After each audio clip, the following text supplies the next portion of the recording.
All right, ladies and gentlemen, the YouTube citizens, it's another Throwback Tunes on another Thursday, and this is your boy, That's the True Inferno. And today's date is October 1st, so yes, it is the first of the month. So since not only is this the first Thursday of the month of October, but this is the first day of the month of October, as September has now come and gone, and we are now in the month of October. Therefore, I wanted to talk about another debut album, another first done by a rapper. This one just happened to have 11 studio albums out. I mean, you could count 12, I guess.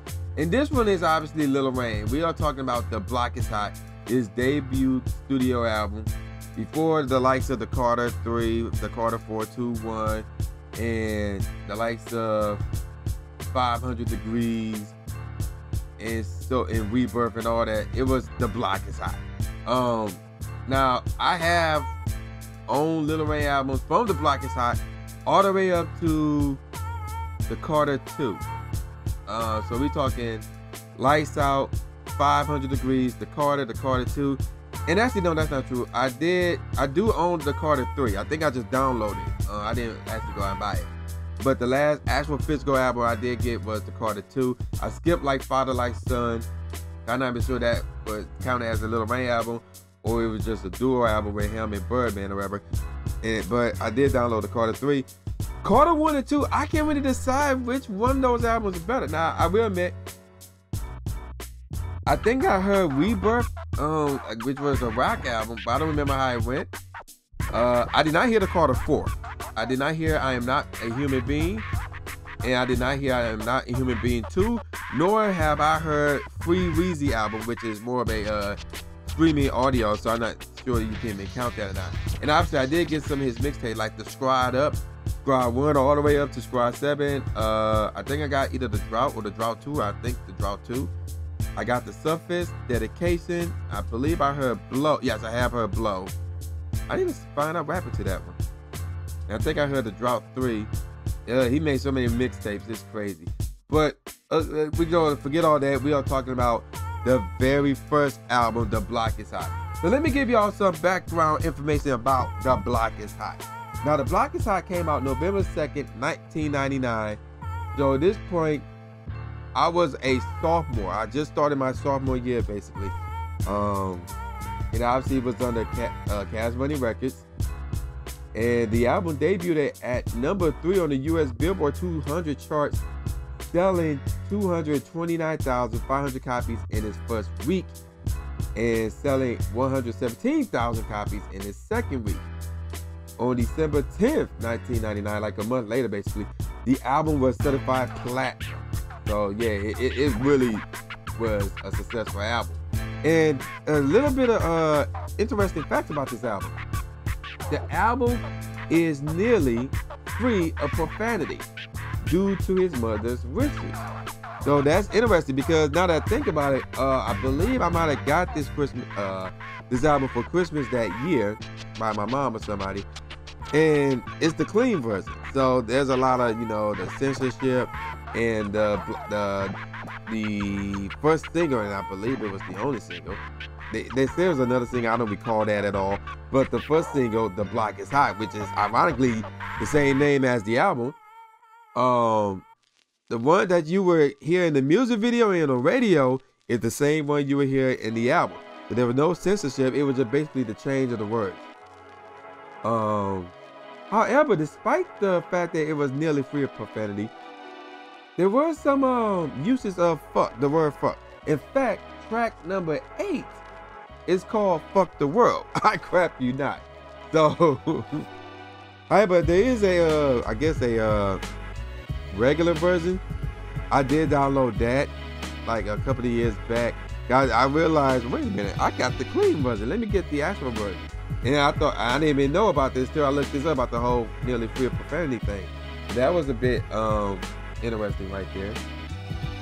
Now again, the album came out on the Cash Money Records, also came out on the Universal Records, and there was only one guy that produced the whole album, that was Manny Fresh. So yeah, there you go with that. And again, there was only 2 singles, And I thought it was just one. I don't remember seeing the other one. And obviously the first single was The Block Is Hot. Let me give you a little information about The Block Is Hot, which is, again, the same name of the album. The single came out September 23rd, 1999. And in 2008, VH1 named this song the 50th greatest hip-hop song of all time. So that's crazy. It reached the U.S. Billboard Hot 100. It got up to 65. It got up to number 24 in the U.S. Billboard Hot R&B/hip-hop songs. It got up to number 27 in the U.S. Billboard Hot Rap Singles. So yeah, it was pretty good. So, and the other single was called Respect Us, which came out somewhere in 2000. I don't remember that one being a single, but yeah, there we go with that. Now, let me give y'all some reviews for this album. AllMusic gave it 3 out of 5 stars. The Chicago Tribune and Hartford Courant, how you pronounce that crap, both of them gave it positive. So Harvard Crimson gave it a C+. Rap Reviews gave it 7 out of 10. Robert Christgau, how you pronounce that? I don't know. Gave it, I guess that's 2 out of 4 stars. I don't know what that is. And the Rolling Stone Album Guide, they were really high on this album. They gave it 4 out of 5 stars. Now, as far as how far the album did, I believe I said this already. It reached number 3 on the U.S. Billboard 200, and it reached, well, I said that part, but I didn't say this part right here. And it reached number 1 on the U.S. Top R&B/Hip-Hop Album, which was also done by Billboard. So that's pretty cool right there. Let's get to the tracks. Now, there's 17 tracks in total. The first one, the intro. Now, the good thing about this is there's no skits. Outside from that first track, which had a hot beat behind it, it was only like 47 seconds long. Everything else are actual songs. So the remaining 16 tracks are actual songs. So that means I will give you my top 5, not top 3, top 5 songs off of this album. But let me give you all the tracks. So basically, the first track is the intro featuring the Big Time. Basically, the Big Time is only in the intro. I don't remember Lil Wayne being in the intro. The second track is the single, The Block Is Hot, which featured Juvenile and BG. And basically, Juvenile and BG was just on the hook. That was it. Loud Pipe was the next track. That one featured the Big Timers, Juvenile and BG. The next track, track 4, was What You Wanna Do. The fifth track was Keisha, which featured the Hot Boys. And this one was the only song in the whole album that featured the entire Hot Boys. No other song in this album featured the entire Hot Boys. Like, all of them in one song. Track number 6 was High Beaming, which features BG. After that, it was one of my all-time favorite tracks, Lights Off, not to be confused with Lights Out, which was Lil Wayne's next album. That's what it was called, Lights Out. The track 7 from this album called Lights Off. And then after that, track number 8, as I mentioned, Fuck the World. Then track number 9 is Remember Me, which featured BG. Track number 10, which is the second single, quote unquote, Respect Us, which features Juvenile. Track number 11, to me, the best track off the whole album, Drop It Like It's Hot, which featured BG and Manny Fresh. Track number 12 is Young Player, featuring the Big Timers. Then next is Enemy Tough, which features Juvenile. After that is Nothing Like Me, which features Big Timers. After that is Come On, featuring BG. And then track number 6 is Up to Me, which features Tuck, and that's another one of my favorites right there. And I had to think about it. I'm like, wait a minute, Tuck was in that one? But yeah, he was somewhere in the hook. So yeah, there we go. And then track number 17 is called You Want War, which again features Turk. So basically, I crafted out only 3 songs off of this whole album Lil Wayne did by himself. Not counting the intro, which was basically a skit that was done by the Big Timers only. Everything else features somebody. It features somebody from Cash Money.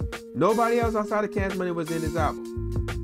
So, but despite all that, it got a lot of good songs. So What You Wanna Do was a good one. High Beaming, that's another good one. Fuck the World, that one was okay. I can, if I'm like mellowing out and don't feel like changing the track or whatever, I would listen to that. Remember Me, that was another good one. Young Player, that's a good one. Not Like Me. That's another one. That's a really nice one. And of course, Come On. With obviously BG. That's a good one. And You Want War. That's a really good one as well. You Want War, interesting. If you were to hear this song, if you were to hear the beat in that song, you would believe, like, and then you see the title, they do not go well together.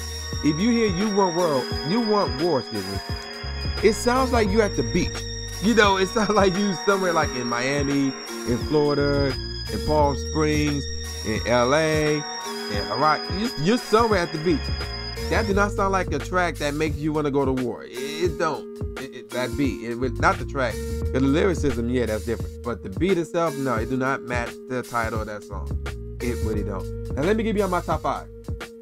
Number 5 is Keisha. We featured the Hot Boys. I mean, come on, it's the Hot Boys. Come on, man. And again, that beat was out cold. It was really between Keisha and What You Want to Do. So I went with Keisha because the Hot Boys was in it. Number 4 is The Block Is Hot. Come on, that single is out cold. That single, if you own that album, you bought the album because of that single. That's the only reason why you bought the album, because of that single. That single was hot. So number 4, The Block Is Hot, is number 4. Number 3 is Lights Off. Again, that's one of my favorites right there, man. Cut the lights off. That mug is out cold. Then number 2 is Up to Me. It features Turk. Again, another one of my favorites. It's up to you, man. I know. That's just out cold. And then number 1, Drop It Like It's Hot. The beat was out cold. It featured BG and Manny Fresh. That beat was out cold. So those are my top 5 tracks off of this whole album. And again, if you count the honorable mentions, 7, 8, 9, 10, 11, 12. There's 13 at least good tracks, good or better, basically. 13 tracks are good or better out of 17. And the outro, the beat used in the outro was good. So it's really 13 out of 16. You can't go wrong with that. So how do I rate this album? Well, is it an album you should go out and buy and have in your collection? The answer is yes, because it's Lil Wayne's first album, and this was when Lil Wayne was the shit. I crap you not. Like, Lil Wayne with Little Sister back then was out cold. In fact, let me name some albums. Basically, every Lil Wayne album I got, well, I'll take that back. Lights Out was good. 500 Degrees, it was okay. It wasn't bad. It wasn't terrible. It wasn't negative, but it wasn't impactful. Like The Block Is Hot, Lights Out, and of course the Carter and Carter 2. Both Carter 2. I can't decide which one was the best Lil Wayne album between those two. But even though I haven't heard like anything beyond the Carter 3, Carter 1 and 2, I don't care. The Carter 1 and 2, those two are the top 2 Lil Wayne albums. And I have no clue which one's number 1. But for going back to The Block Is Hot, this is the one you should have in your collection. And I'm gonna give it 4.5 out of 5 stars. Yeah, I'm giving it 4.5 out of 5 stars. I can't rate it lower than Bleak's The Understanding album.